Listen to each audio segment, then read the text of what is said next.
बिस्मिल्लाहिर्रहमानिर्रहीम, अस्सलाम वालेकुम। मैं हूँ हिरा डार और आप देख रहे हैं पी फॉर पाकिस्तान।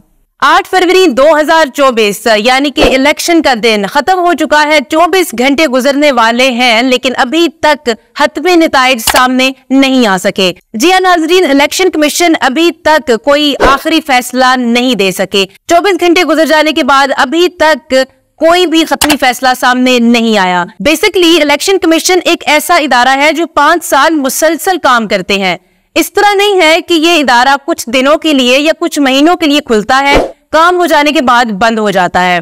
इस इदारे के ऊपर यही जिम्मेदारी आयद है कि वो इलेक्शंस के लिए तैयार होते रहे और जब इलेक्शन का टाइम आए तो वो प्रॉपर रेडी हो। लेकिन इस दफा ये चीज सामने आ रही है कि 24 घंटे गुजरने के बावजूद इलेक्शन कमीशन की तरफ से कोई ऐसी खबर सामने नहीं आई। इसका रीजन क्या है फिलहाल हमारे सामने नहीं आ पा रहा, लेकिन कल से लेके अब तक हर लम्हा हालात बदल रहे हैं। कल 5 बजे जब पोलिंग खत्म होती है तो उसके बाद आहिस्ता आहिस्ता जो गैर हतमी नताइज है या गैर सरकारी नताइज है वो सामने आना शुरू हो गए थे। उसके बावजूद रात तक आजाद उम्मीदवार मैदान मारते हुए नजर आ रहे थे और हर तरफ उनकी तरफ से खुशी का समा था। लेकिन सुबह होते ही एकदम यूं कह लीजिए कि काया ही पलट गई है। अब नताइज जो सामने आ रहे हैं वो भी गैर हतमी है, गैर सरकारी है, लेकिन कल वाले नताइज से वो काफी मुख्तलिफ है। अगर बात करूं आजाद उम्मीदवारों की तो इस वक्त आजाद उम्मीदवार पूरे मुल्क में लीड पर है। लेकिन फिर वही देखना है कि आखिर में ये आजाद उम्मीदवार अपना झुकाव किस पार्टी की तरफ जाहिर करते हैं।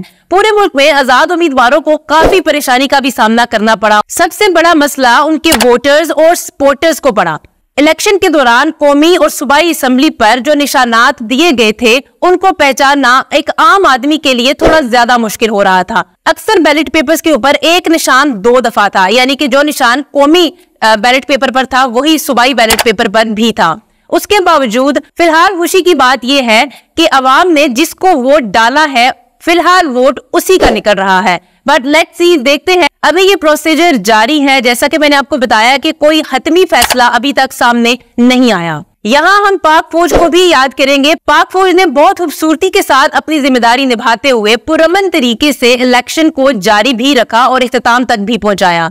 पूरे मुल्क से किसी किस्म के नाखुशगवार वाकये की कोई इतला सामने नहीं आई। उम्मीद ये है कि और थोड़ी देर बाद, यानी कि अगर ज्यादा ही देर हो रही है तो 24 घंटे लगेंगे, उसके बाद फाइनल जो रिजल्ट्स हैं वो सामने आ जाएंगे अगर मजीद ताखीर नहीं होती तो। मजीद इलेक्शन अपडेट के लिए देखते रहिए पी फॉर पाकिस्तान।